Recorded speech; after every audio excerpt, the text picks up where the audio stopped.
This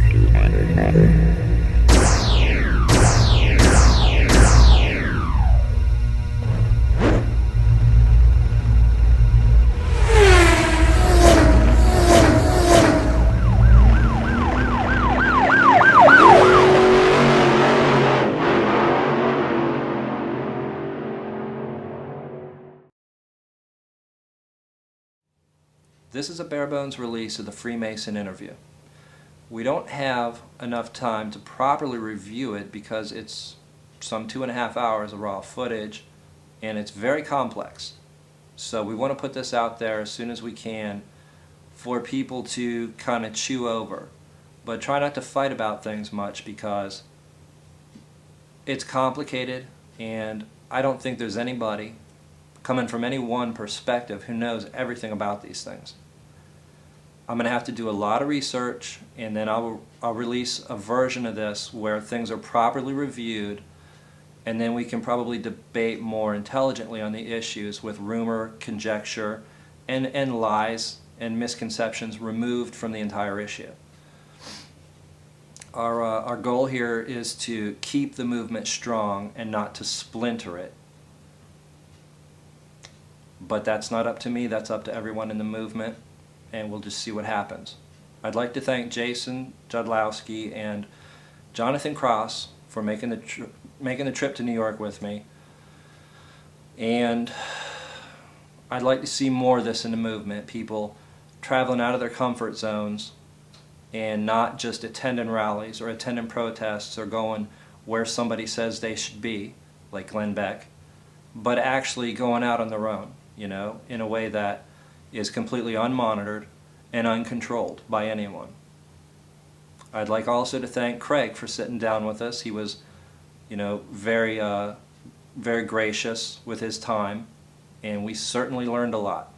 So thank you, Craig, and now on to the interview. Death to the New World Order.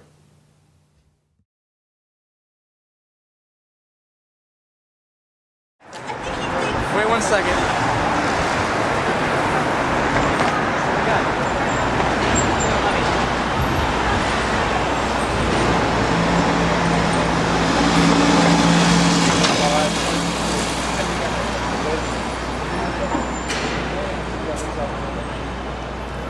You know, it's not like we're Freemason or like vampires.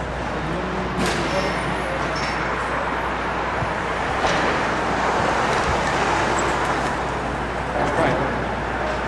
Get tired. Alright. Right, so it's the same building. Yeah. Wonderful. Never could have seen that. Alright, well, let's go in.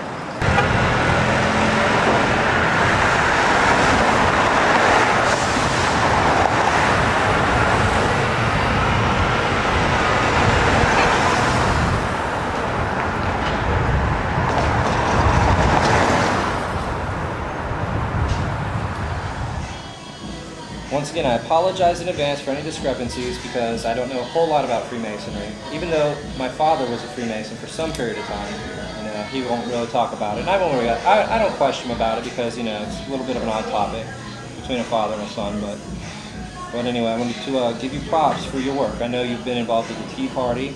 You grow your own food. I mean, I've seen you helping out with food shelters. I mean, you're just all around awesome as far as, you know, a freedom lover and a helper of the people around you. I mean, you know, to judge you by your fruits, I mean, it's awesome.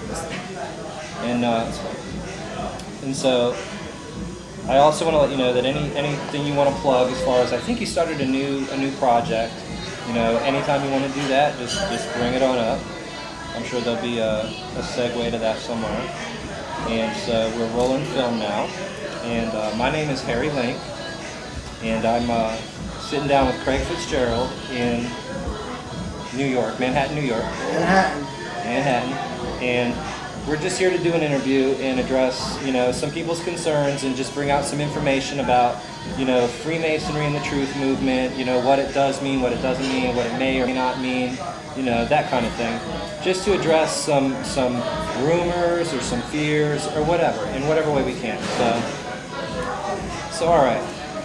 I've been warned by some people with Freemason families that it might be dangerous coming here to interview you. Well, I'm not even going to ask that because now I know. There's nothing to worry about. You're awesome. You're a good guy. Do you have any reason to be concerned about talking about Freemasonry? As far as, other people will say, well, if they talk, I know there's an oath that if they talk about it, they get, disemboweled and all this stuff, that's like old stuff they don't do no more, right? Because I don't want you disemboweled. No. None of the oaths actually or obligations in Freemasonry actually are to not talk about Freemasonry. Right. They are not to expose the secrets of Freemasonry, which are very specific things within the ritual. So now in the past, many Masons have been overly zealous in their obligation, and to them it has personally meant not to disclose anything about the order, not to talk about it with their sons and grandsons. That has actually been a detriment to the craft of Freemasonry, because why aren't you a Mason? Because you don't talk about it with your father. Maybe that's part of it. Right. You don't discuss it much with him. Well, why not? Why isn't he discussing it with his son? He should be. At least the things that he can discuss. So that's a little bit of a misconception that people have, is that Masons cannot talk about the craft of Freemasonry. Our obligations, which may be blood obligations, they are to not mention certain aspects. But in general, I can talk about it, even ritual, and even symbolism. All right. Okay. And so I have no worries about anyone coming here to disembowel me or anything of such, unless I reveal secrets, but I don't intend on revealing anything secret in Freemasonry. It can all be found by Googling Freemasonry. Right. But if you do turn up dead like in 2 weeks, what do we think about that? Just a coincidence? I don't know. You guys will have to continue the investigation, I guess. All right, so thank you. Well, a lot of people have told me that you wouldn't show up for the interview, or I think a lot of people who don't know anything about it, and I'm one of them, have found it hard to understand how somebody who's in that, secret society that takes these blood oaths can openly talk about it on camera. And it's almost like this huge juxtaposition that a lot of people can't get their minds around. What would you say to them? Well, I would say that everybody has secrets. Secrets, you could also say that the word secrecy is synonymous with privacy. And of course we have in the Bill of Rights, enumerated in the Bill of Rights, the Fourth Amendment, which guarantees each individual privacy, and therefore a right to keeping secrets. And I think as long as these secrets aren't being used to manipulate the greater society or harm anyone else, what's it any business of anyone else's? All right. I do appreciate you sitting down with us and talking to us, and we certainly hope that nothing bad ever happens to you. Okay, so did we do the time, date, and location is 9:26 p.m. the 27th or the 26th of November, Manhattan, New York. First, however, I think it is only appropriate that we address this rumor going around that both he and Luke Radowski have left We Are Change. I was given this information by what I am continually led to believe is a reliable source, but when I wrote up the information, of course, I made it clear that it was unconfirmed. Later you called expressing that it is not true. So would you like to set the record straight once and for all, and do you have any idea who may have started this rumor or why they may have done it? Set the record straight, the rumor is false. I can only speak for myself, but I will speak for Luke Radowski in this sense. Neither I nor Luke Radowski intend on leaving We Are Change or leaving the Truth Movement by any means. I'm still involved with We Are Change. I'm one of the main grassroots organizers of We Are Change New York City. I will continue to do that. We're having a street action tomorrow. I have always been involved in a plethora of different patriot groups and organizations, from Ron Paul's Campaign for Liberty and Young Americans for Liberty, to the John Birch Society, to the Libertarian Party and the Constitution Party, to working with anarchist groups. I am involved with a new project. I started a new group called NATA, or National Anarchist Tribal Alliance New York. And this is a group that is connected to the truth movement, the patriot movement in many ways, but also it's its own thing. It's an anarchist group. It's an alliance. It's a confederation, or at least we hope it to be, an alliance or a confederation between libertarians, constitutionalists, anarchists, secessionists, and just anti-statists, radical decentralists in general. And that's pretty much what that's a vehicle for. So it's a vehicle for truthers. It's a vehicle for a lot of other people too. Okay. Mostly what we'll be doing is exposing things about the New World Order in terms of globalization, talking a lot about vaccines, genetically modified seeds and foods, food additives, chemtrails, the falsity of the falsity of global warming, and trying to have workshops about organic gardening and urban gardening, and workshops about just self-sufficiency in general. So that's kind of what that group is about. It has a more narrower focus than We Are Change does, although it picks up on many of the things that We Are Change. Now, do you have a website for that? I do, but could I tell you what the address is offhand? It's like NATA, NATA-NY.org,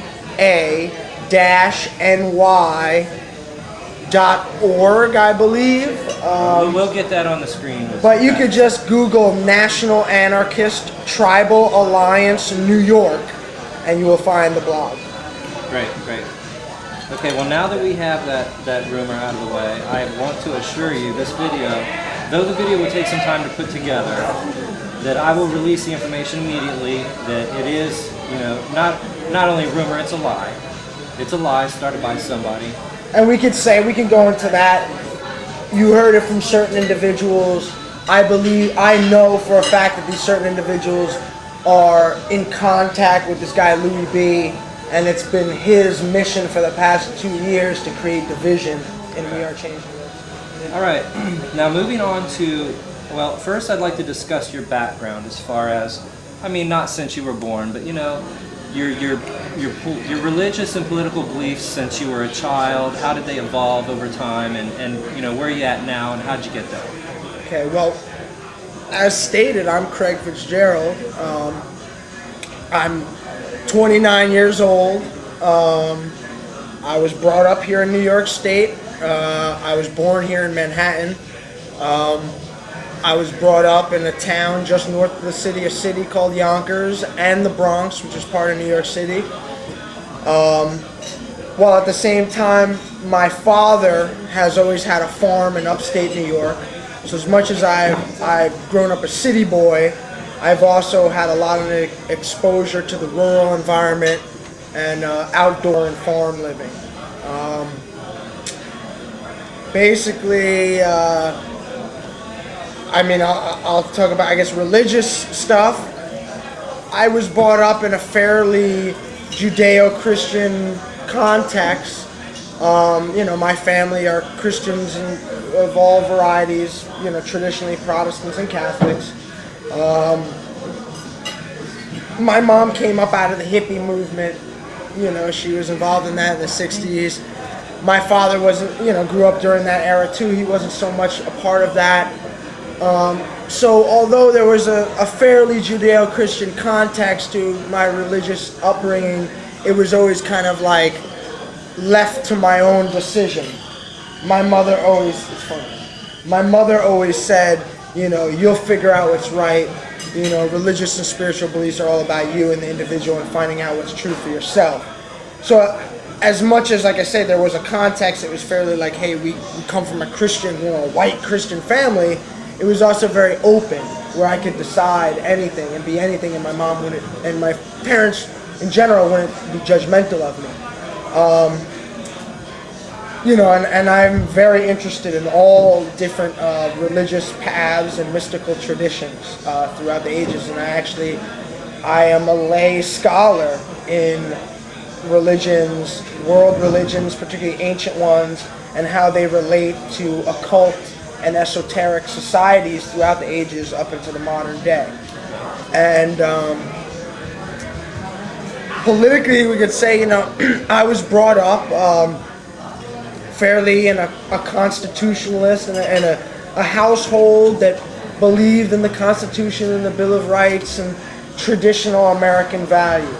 Both my mom and my father were pretty much all about that. Freedom of speech, right to bear arms, freedom of expression, all these things were driven quite home, particularly by my father, who since the mid-'70s, late '70s, had been involved in the Patriot movement.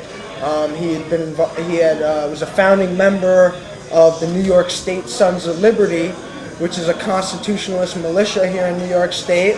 So I was pretty much brought up around the Patriot movement, the militia movement, the libertarian constitutionalist movement here in New York State, the survivalist movement. As a teenager, young teenager, when I would first, get into politics, maybe 13 years old, I basically considered myself a constitutionalist, a libertarian, someone who believed in the Constitution and Bill of Rights, a patriot. And this had a lot to do with my father and my upbringing. But I lived down here. I didn't live upstate on the farm, so the malicious exposure the Patriot exposure wasn't always there. So although I had this exposure to the John Birch Society and the Patriot movement and militias, I still had all the urban exposure, which is totally different, two different worlds. And down here I grew up being interested in, subcultures and counterculture, skateboarding and heavy metal and punk rock and things like that. I grew up going to CBGBs as a teenager and all the local punk rock clubs around here, being a wild kid. But I had some, and at that time I became interested in anarchism, as well as, like I said, I was brought up around the libertarian constitutionalist model, and I saw that much of the anarchist thinking was very similar, although there's differences, was very similar to a lot of what the Patriot movement and the libertarians were talking about. So I've always had my own personal philosophies that maybe blended these philosophies together. You say it's all evolved over time. Yeah, I am constantly evolving, and I believe people should always be constantly evolving, and if they're not, they're truly not free because they're under what's called arrested development. Right. We're constantly evolving, we're constantly learning new things, and that's why I don't like the term truth movement, because for many people, being in the truth movement means you've done so much research and you've gotten to a point where you understand, or you feel that you understand the truth. But really, truth is very relative and different for many different people. And although there may be concrete truths, they may be somewhat malleable. I mean, concrete starts out as a liquid, or a semi-liquid. So, and to me, that if you're really about truth, and this is really a truth movement, then we need to admit to ourselves that we'll never actually have the full truth, and that we're actually on an infinite journey to search for the truth. Okay. And now, would you say that Freemasonry is another thing that you're evolving through, or is it something that once you're in it, you stay in it? Because, like I said, my father was in it, and he's not now. Is it something people go in and then they can quit, like Boy Scouts, or is it something that once you're in, you pretty much don't want to leave it? Well, that's up to the individual. I can't speak for other individuals. I myself love being involved with Freemasonry. It's been a positive experience for me. But people can leave it and come and go as they wish. It's not like the Crips or the Bloods where you might get killed if you leave. Okay. Obviously, it would be looked upon negatively if you revealed the secrets. But are people going to kill you over that? Most likely not. I mean, obviously there's been things throughout history with the Morgan affair where such things have come up. But, I mean, so yeah, I think that Freemasonry, whether you take it and you leave, and that's evolution for you, that's one sort, or whether you take it and you stay in it and you work in it, that's an evolution too. I'm in it and I plan on staying in it. I'm still evolving within Freemasonry. Okay. And then just getting back to, that was the answer to your question, getting back to the whole, how I've evolved as a person. During the teenage years, 13, 14, like I said, I had somewhat of a political mind. I'm a big reader, big into the occult and mythology and religious stuff, big into history and political science, always, my whole life. And, but, as a teenager, I was more interested in teenage things, drinking, getting high, chasing girls, partying. Now, will Freemasonry embrace whatever you're into at the time, or does it encourage you to not do certain things and to do others? I'll gladly get into that. We can get there in this. What happened with me is, what I'm saying now is basically how I got into the truth movement, and then I'll start answering more specific questions on Freemasonry if you don't mind. And that, I became very apolitical. As much as I had these ideologies in my head, I just couldn't be bothered. And around 2001, of course, 9/11 happened. And, I was one of those people who was like the first person to hang an American flag on their car, like the day of September 11th, And, but I knew there was something wrong. I remember sitting down at the Hudson River and we could smell the burning debris from Ground Zero, and we could see the smoke rising. And I go, something's not right, I say to my friends. I go, because I was watching on the news, and they say that the planes got hijacked and flew off course. I was like, well, standard protocol is they have this thing called NORAD. That's all these satellites watching the whole continent of the United States. Now, I have a lot of military in my family, so I know standard protocols are supposed to scramble F-16s, say to the plane, hey, land the plane at the next available airport or we're going to shoot you down. And my question on 9/11 was, why didn't that happen? Why wasn't standard procedure followed? And I didn't know anything about thermite or, false flag terrorism at all. These were just my initial questions. Why wasn't, where's NORAD? Why wasn't there F-16 scrambled? So I took that information and I stored that in my data bank. And, after 9/11, I was actually incarcerated. I was incarcerated for getting in a fight, and I got the short end of the stick. And I, did some time in a county jail. And while I was in county jail, I was approached by a lot of different people. Black Muslims, Rastafarians, a lot of different people, and a lot of them came with books.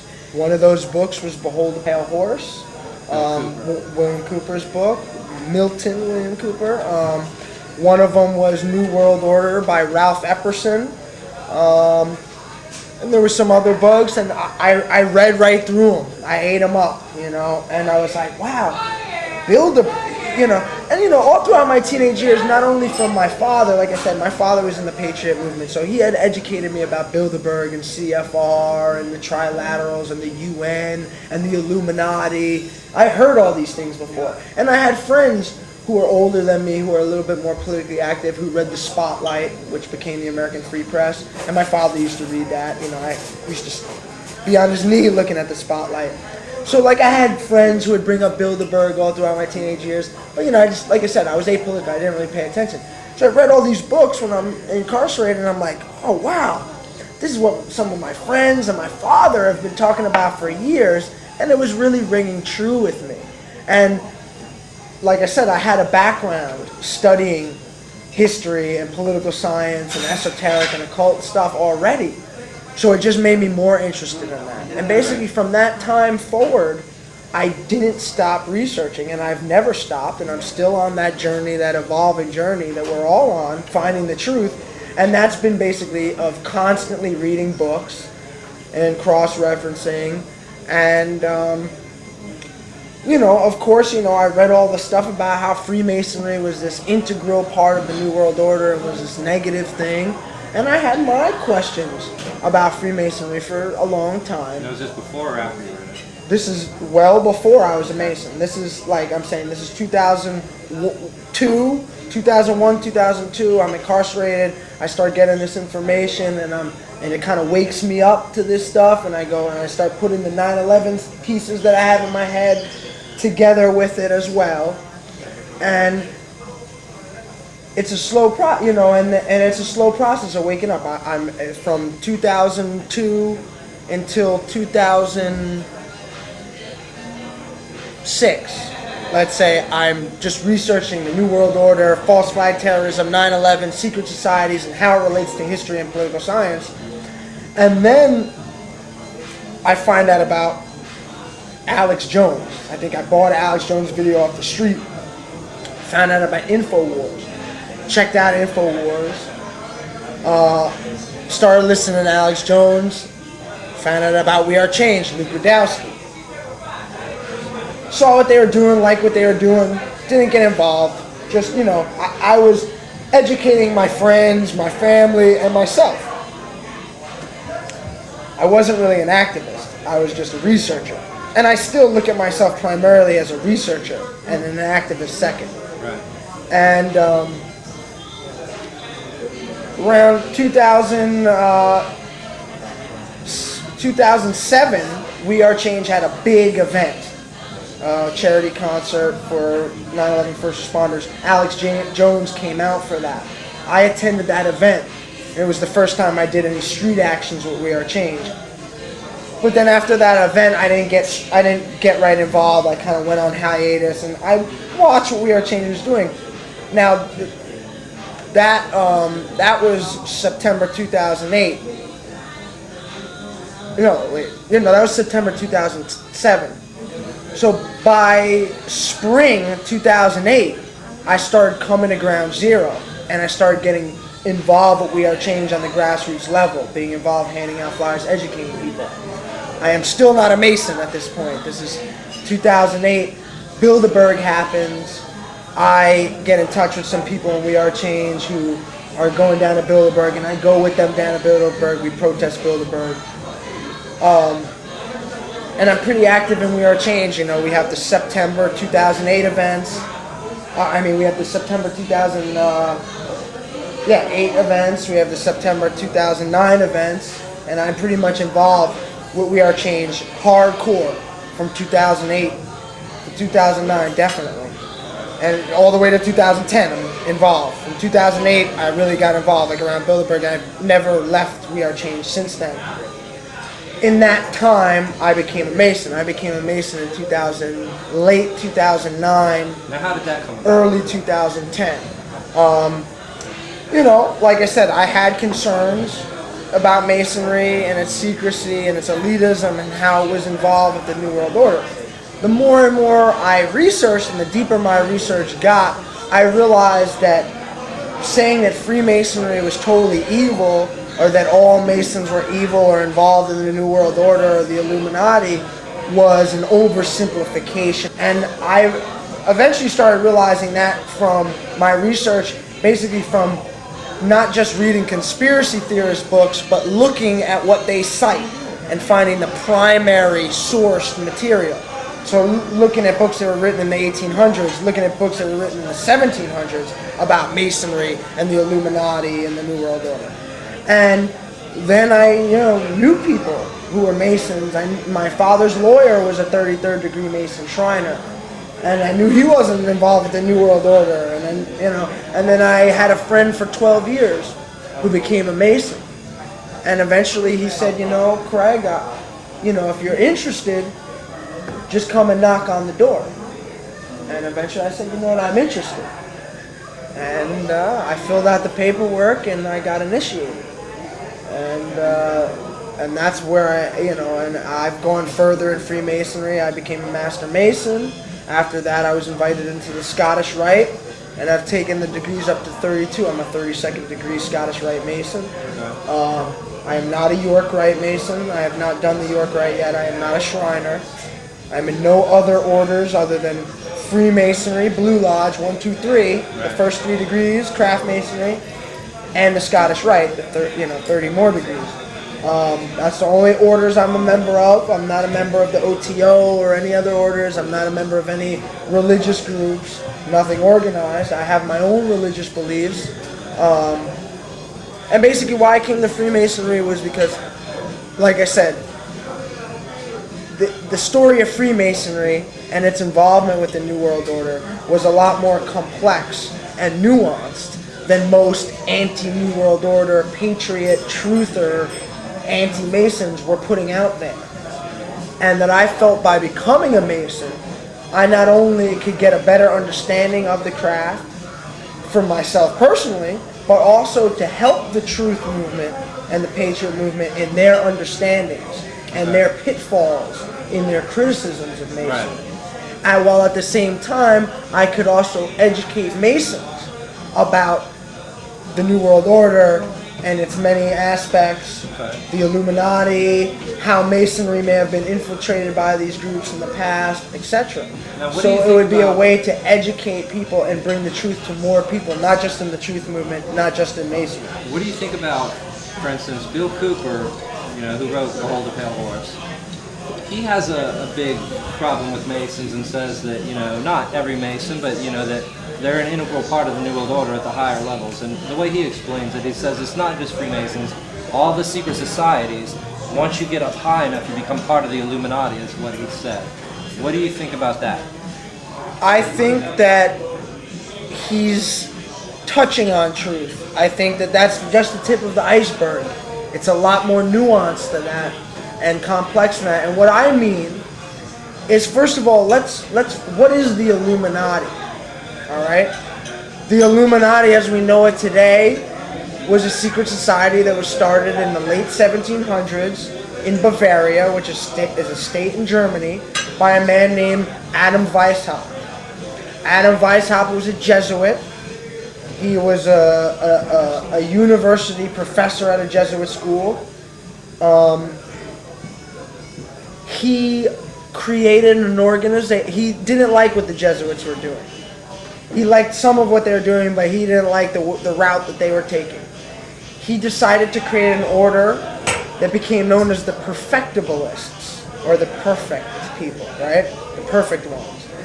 That name is a little wordy, even in German, I guess. So they decided to change the name to the Illuminated Ones, or the Illuminati. Now, there was groups in the past who have used this name for thousands of years, before Adam Weishaupt in the late 1700s.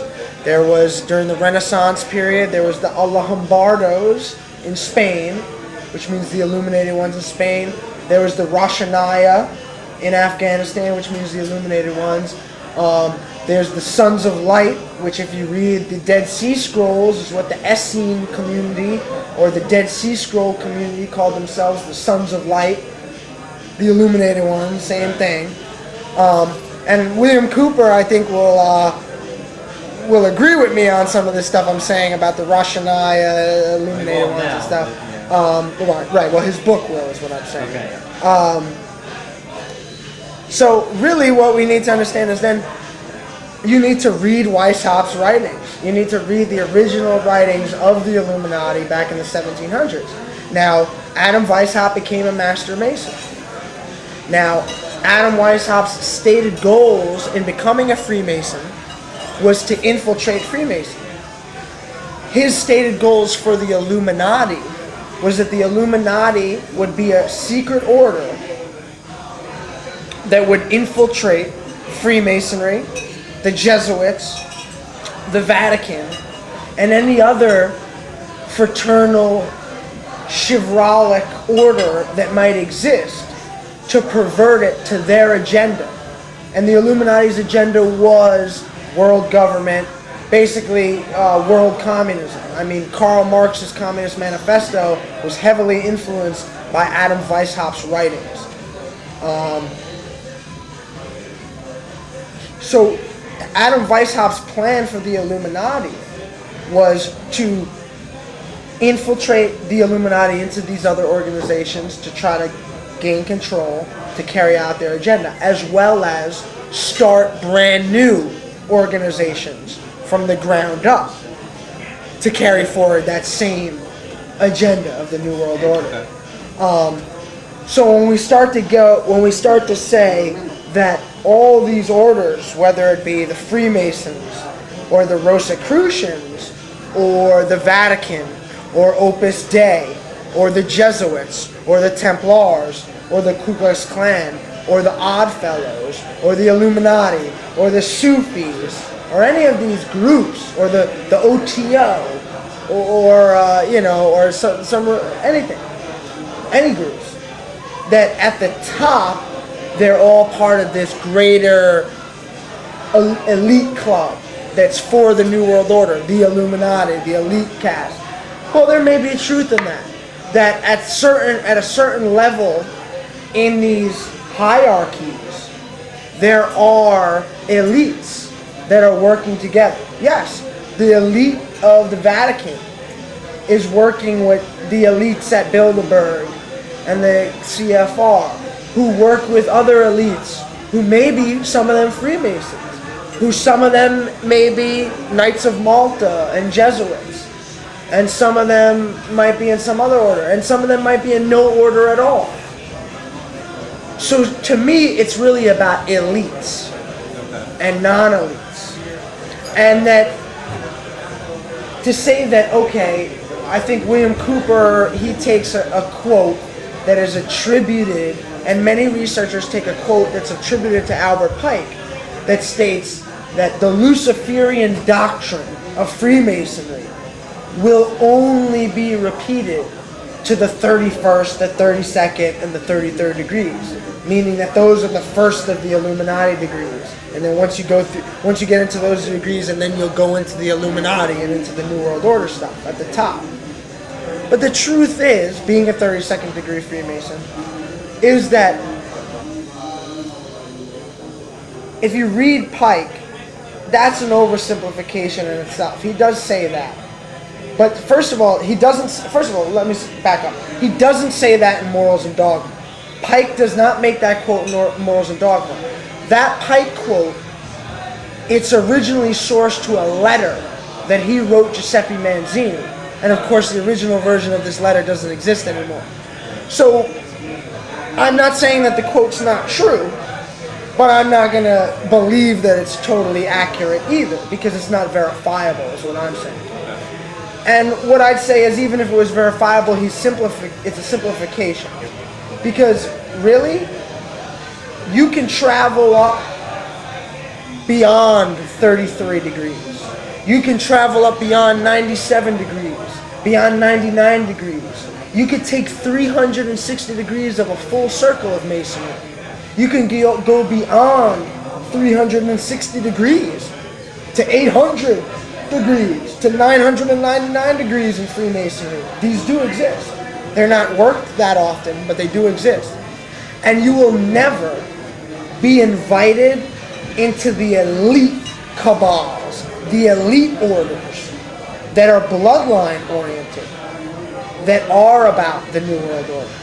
Okay. And see, that's the thing, is that if there is an elite order that's for the New World Order that connects to Bilderberg above the secret societies or working within the secret societies, it's not that any Mason can make it that high. Like I said, if you're not from the bloodline, well, let me back up. You understand what Blue Lodge Masonry is? No, I was actually going to ask Okay, that. Blue Lodge Masonry is symbolic or craft masonry. It's the most primordial and primitive forms of the craft. It's the first 3 degrees. Entered apprentice, fellow craft, and master mason. 1, 2, 3. Those are the most important degrees, by the way, and they're the most ancient. There's lodges in Blue Lodge that are just 3 degrees that are more elite than others. Okay? And what I mean by that is my Blue Lodge, George Washington Lodge 285, we were chartered in the 1850s by merchant marines and whalers, right? We were chartered by working class, blue collar people. And my lodge to this day has a mix of blue collar as well as white collar people, people from all walks of life, all religions, all political beliefs, all economic strata. And now there's and our dues a year are $100, a little bit more, $150. Those are our dues for a year to be a member. Now there's other blue lodges that their dues are thousands of dollars a year. And these lodges were chartered, some of them, before the American Revolution. And their allegiances through Masonry, their charter, since it was chartered before the American Revolution, their allegiances don't lie with the Grand Lodge in New York or any U.S. Grand Lodges, but with European Grand Lodges.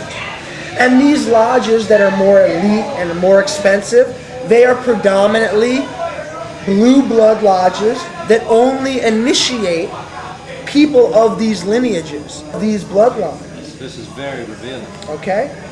Now, so like I said, you could remain a low-level Blue Lodge Mason or travel beyond 360 degrees in Freemasonry and never be invited into what Pike called the Palladium Order, which he said you would be, at the 31st, 32nd, 33rd degree, you may start to get some of that knowledge since the worship of Lucifer is in. But really what it is you could be invited into that at the 3rd degree if you're from the right bloodlines. And you could go over 360 degrees in Masonry and never get invited because you're not from the right bloodline or right lodge. Exactly. Right. So when we start talking about the 13 Illuminati bloodlines and this Illuminati or elite that is a global elite controlling the New World Order that may connect into these secret societies, including Masonry and others, it's more of a parallel order. These orders that are committed to the New World Order agenda, these orders that are satanic or Luciferian, like I said, one, they're bloodline oriented. They only initiate people from those bloodlines or people who are beholden to those bloodlines. And two, they are parallel orders. They are separate than Freemasonry. So like Pike is making a point that at that top of the Scottish Rite, some of those orders may become open to you. And like I said, well, only if you're of those bloodlines and of those lodges. But it's parallel. So like I said, you'll be traveling up through the 360 degrees of Masonry. And that's not the Luciferian stuff, the New World Order stuff.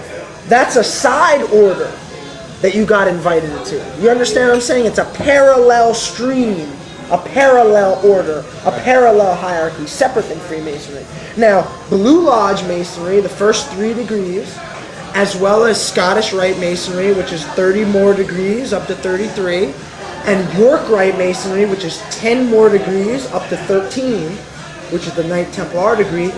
Those 3 bodies, Blue Lodge, Scottish Rite, and York Rite, are all the rituals and degrees are very, very Judeo-Christian. Really? There's nothing satanic or Luciferian, quote unquote, about it. They are very Judeo-Christian. Actually, in the York Rite, in some of the higher degrees in the York Rite, if in some of the higher degrees of the York Rite, you actually have to have no problem with swearing oaths directly to Jesus Christ himself. Right. So like I said, Blue Lodge Masonry and higher degree Masonry, whether it be York Rite or Scottish Rite, is very Judeo-Christian. Not satanic, not Luciferian at all.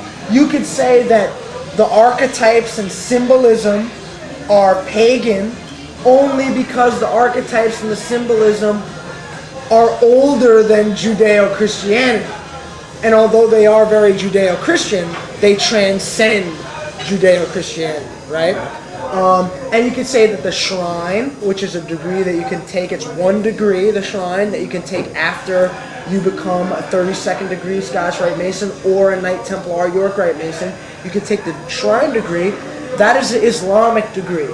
Basically, instead of Yahweh or Jesus being the grand architect of the universe, Allah is the grand architect of the universe. And instead of it being Solomon's temple, it's Mecca. Okay? And then, like I said, that there's the Egyptian rite, which is 99 degrees, and there's the rite of Memphis, which are 99 degrees, and then there's other rites going up 360 degrees and beyond. Those are less Judeo-Christian and more pagan. Obviously, the Egyptian rite is called the rite of Memphis and Mizraim. No, the rite of Memphis is the 99 degree or the 97. I'm not sure, but that's the Egyptian one, Memphis in Egypt. It's based on Egyptian paganism. Now, a fundamentalist Christian is going to say that that's totally evil and satanic. I would disagree, because although it's pagan and polytheistic, it's about using those gods for good. And it's about invoking the positive deities of the Egyptian deities. Because, of course, we know that in paganism there's positive deities and there's negative deities, gods and demons. We have that in monotheism too, angels and demons, the god and devil. Well, I'd like to transition into like a little bit about the Freemasons' role in history. I think, I've been told that the Boston Tea Party, for instance, was Freemasons dressed up as Indians. Is there any truth to that? And have the Freemasons played kind of a hidden hand role in shaping the way, for instance, American history has unfolded over the years? Well, I'm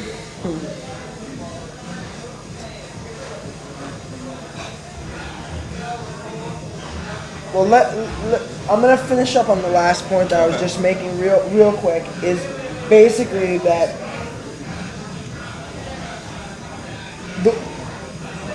the masonry, even in the high degrees, like I said, going up 360 degrees and beyond, most of it's Judeo-Christian. If it's not Judeo-Christian, it is pagan, but it's all for using the pagan gods to do good, for positive. It is not the left-hand path. It is not the satanic side of the occult, the negative side of the occult. It's the positive side of the occult. And the negative side of the occult, those orders that are committed to the negative side of the occult are actually parallel, like I said, to Freemasonry. And they're invite-only orders where they only invite bloodline people, and it's separate than Freemasonry. And I just want to make that point clear. Has Freemasonry and secret societies in general been a hidden hand in history, particularly in the United States? You could say yes, you could say no. Is it that hidden?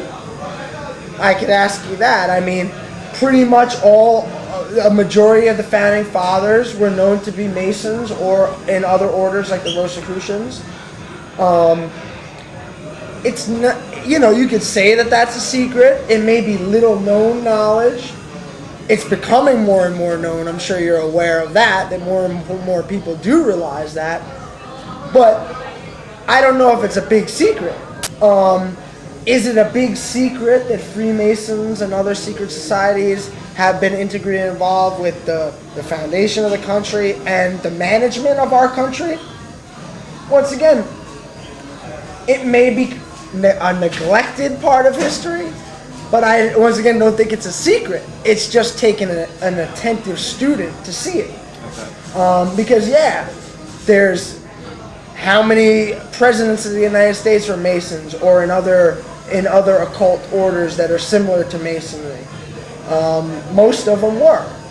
So, but is that a total secret? I think it's a stream of history that's not looked at by mainline historians, and there might be reasons why for that.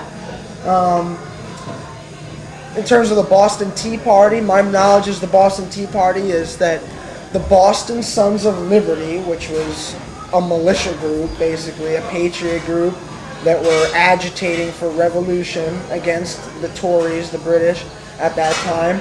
Many of the Boston Sons of Liberty were Freemasons and members of St. John's Lodge in Boston, which met at the Green Dragon Tavern. It is known in the histories of the Boston Tea Party that it was planned at the Green Dragon Tavern. So we could put 2 and 2 together and say, okay, a lot of the Boston Sons of Liberty who planned the Boston Tea Party at the Green Dragon Tavern were also Masons who met at the Green Dragon Tavern, that there's some sort of coalition in. Would I say that the Boston Masons are the ones alone, single-handedly, who plotted the Boston Tea Party? No. Would I say that they were integrally involved? Yes. But there was non-Masons involved. And yes, they dressed up like Mohawk Indians.